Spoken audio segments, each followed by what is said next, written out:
My name is Josh, and I want to share some steps that you can take to become financially free and to create a game plan for your future. Before we start though, there's a couple of things that you need to understand first, and that's mindset, patience, and optimism.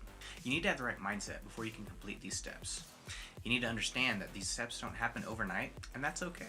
And you need to develop a positive outlook on money as well. If you grew up being told that all debt is bad, that money is the root of all evil, and that money doesn't grow on trees or it's hard to make, those negative outlooks can hinder your progress as we move forward with these steps. And lastly, you need to stop waiting and take action. With that being said, let's get into it. Step 1. Don't live outside of your means. A lot of people live paycheck to paycheck, or they get into debt to finance a lifestyle that's above their income level. Others get paid and choose to splurge a little bit or make an unnecessary purchase because it feels good, but they don't think about the long-term effects. These people tend to feel trapped and believe that a promotion at work or getting a second job will be the key to getting them out of this loop. Instead, they should budget and make a list of all the money coming in and money going out. They don't usually realize how much they spend every month, and they might be surprised to see that cutting back on certain things could be the answer they've been looking for all along. This is probably the most important step, and it is the building block for everything else. If you can't get your spending under control, you won't have it under control when you get a raise, or you're not going to find any extra money to fund these next few steps. Step 2. Review renewing subscriptions. How many of you have forgotten to cancel a trial membership or stopped using a streaming service and forgot to cancel the payment? If you're paying for like 8 different platforms to watch TV or movies on, and you're only really using a couple of them, consider canceling the other ones that you don't use as often. I do this step maybe once or twice a year, and just today even, I went through my bank statements and noticed that I've been getting billed $5 a month for a service that I don't even use. Another thing that I like to put into this category is expensive cups of coffee and or daily energy drinks. $3 to $5 doesn't really seem like that much money, but a lot of people aren't aware that this adds up between $90 and $150 every month if you buy these drinks daily. Step 3. Create an emergency fund. Now that you've canceled your unused memberships and cut back on unnecessary spending, you have some cash that you can put towards an emergency fund. This doesn't include beer money or vacation funds. This is for emergencies only, like if something happens to your car, you break your glasses, or an unexpected medical bill comes up. The amount that you should save is really going to depend on your own lifestyle and where you live. I personally like to keep at least $5,000 set aside just in case something comes up.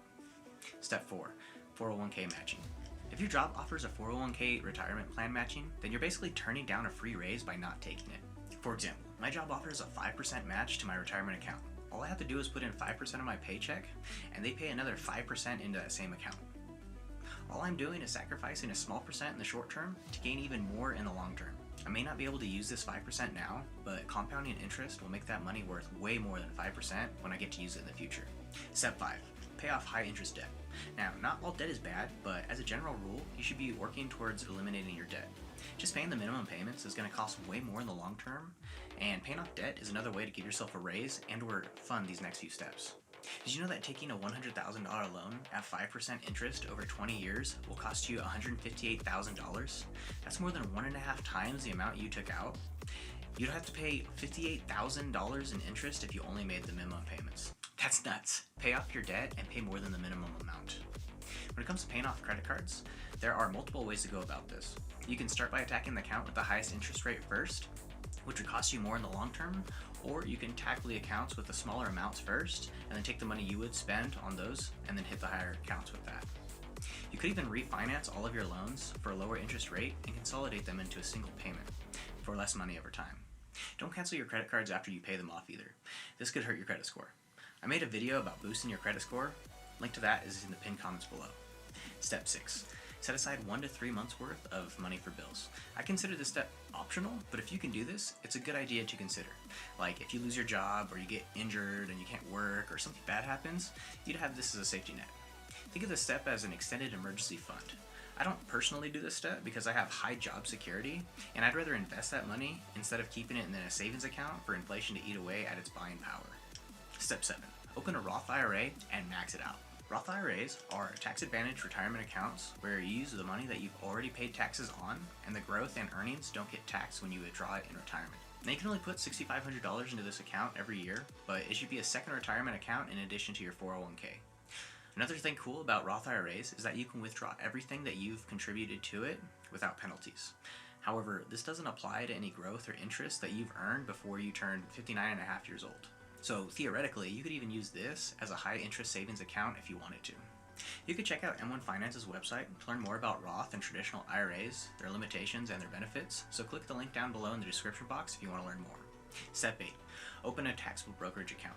A lot of people start here instead of doing the other steps first. It's not necessarily bad, you just end up paying more money in taxes, which could slow down your progress with completing the previous steps. Once you've been able to regularly max out your Roth IRA, where you're no longer eligible to contribute to it, open a taxable brokerage account like Robinhood or Webull. There are no contribution limits to these, and it's a good way to make your money work for you. Some words of advice though. Only invest in what you know, do your own research, don't follow the crowd, and don't chase stocks that are already rapidly rising.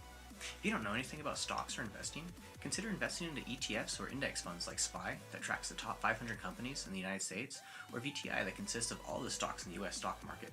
I also wrote a book on investing for beginners where I give you everything that I wish I knew when I first started, so link is in the description if you want that.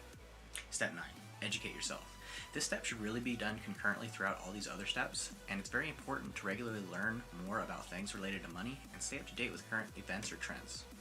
Whether it's watching free videos on YouTube, reading a book, taking a course, or finding a mentor, becoming more financially literate will help you make better decisions as you work your way through these steps. You might not even be aware of the things that you don't yet know. If this video helped, then subscribe and hit the like button to tell YouTube to show it to more people. And then watch this video next if you want to learn what 5 habits all successful investors have in common, or watch this one if you want to learn what the 4% rule for retirement is.